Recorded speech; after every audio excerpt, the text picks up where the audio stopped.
Germany 1, Fuchs, and the dog is next door one of Hunsberger Lamb. This is excellent for Thailand and for dog. Free healing.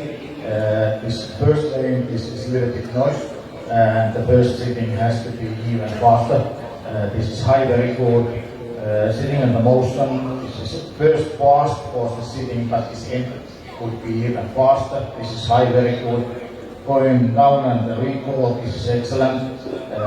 Stand by the running and recall. The dog should stand even more clear, and after a while, this is moving one leg. This has to stay still, coming fast. This is very good. Retrieve over the flap. Little bit once noise for this basic position. This is still excellent. Retrieve over the hurdle. This is fast. This is exact. This is good grip. This is excellent. Retrieve over the A-wall. This is also fast. This is stepping for the dog in the front. This is excellent. Going forward and down. This is also excellent. Laying down. This is when this is coming for the shooting. This is a little bit moving other leg, but the staying still. This is still excellent. So this is excellent, and points are 98.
So, good folks, journey number 1, you see very good protection work, performance. The dog can be a bit more active and dominant in the guarding phase, a bit more clear in the out. So, search for the helper, the dog work energetic, persistent, tight, attentive, around lines, full excellent exercise. The hold and bark, you can have a bit more direct to the helper, must be more direct and continuous in the barking, and be more clear in the beginning. The more intensive barking was high good exercise. In the preventing the escape, the dog must be more clear in the work, more normal, consistent blocking, and more correct in the down position. But in the pursuit, he goes direct. But more effective, he showed full fear and calm grip, release directly. In the guarding phase, but be more energetic, was very good exercise. In the re-attack, in the opening phase, he goes direct energetic, show full fear and calm grip. Release must be more direct on commando. In the guarding phase, the show has to be a little bit more energetic, was very good exercise. The back transport in the healing, he must be a little bit more correct in the position, more consequent in the work, was very good. Attack from the back transport in the opening phase, he goes direct energetic. He showed full fear and calm grip. The release must be more direct on commando. In the guarding phase, he showed a bit more dominant, energetic guarding. Side transport was attentive and concentrated the helper. It was a very good exercise. In the long attack, the healing and the basic position was correct. Attack was direct, energetic. He had to show more calm grip during the pressure phase and must release a bit more direct. It was a very good exercise. In the re-attack, in the opening phase, he goes direct, energetic to the helper. The grip is full fear and calm, release directly. The guarding in the beginning was active, energetic, to the end must show more energetic and active guarding phase. So side transport was attentive and concentrate to the helper was high, very good exercise. There is the pronounced, very good, 94. Applauso,